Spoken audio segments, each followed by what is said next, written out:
Hier ist jemand satt geworden. Wir sind hier im Wattenmeer und hier am Spülsaum liegen Federn.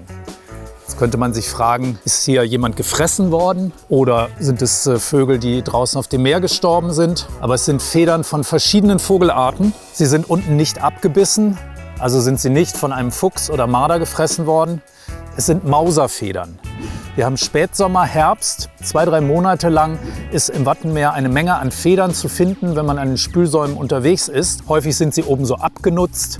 Das liegt daran, dass die Vögel jetzt im Spätsommer hier im Weltnaturerbe Wattenmeer zum Mausern sind. Sie nutzen die große Nahrungsmenge, die sie hier finden können. Sie müssen innerhalb von wenigen Wochen 1/3 der Proteine ihres Körpers neu bilden, um die neuen Federn zu bilden. Und das ist einer der Gründe, warum das Wattenmeer so wichtig ist international.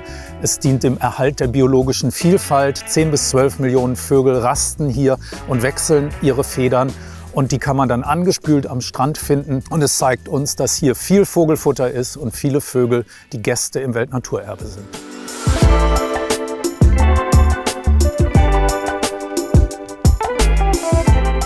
Wer etwas tiefer noch in die Federkunde einsteigen möchte und vielleicht auch herausfinden möchte, was für Federn man gefunden hat, es gibt eine laminierte Federbestimmungskarte fürs Wattenmeer, auf der die gängigen Federtypen der wichtigen Vogelarten abgebildet sind. Die Karte kann man im Wattrucksack dabei haben. Es gibt sie in allen Wattenmeer-Infozentren zum Verkauf und damit kann man dann eben schön deutlich machen, welche Bedeutung das Wattenmeer für den internationalen Vogelzug hat und welche Vogelarten denn gerade im jeweiligen Gebiet anwesend sind und ihre Federn mausern.